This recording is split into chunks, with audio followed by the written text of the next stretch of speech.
কোথায় যেন একটা লেখা পড়েছিলাম। লেখাটা কেন জানি মাথা থেকে সরাতে পারি না দীর্ঘ একটা সময় ধরে।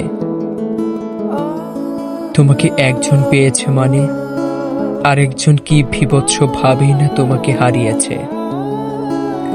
লেখাটা খুব ছোট, কিন্তু পৃথিবীর সমান বিশাল কথাটার গভীরতা।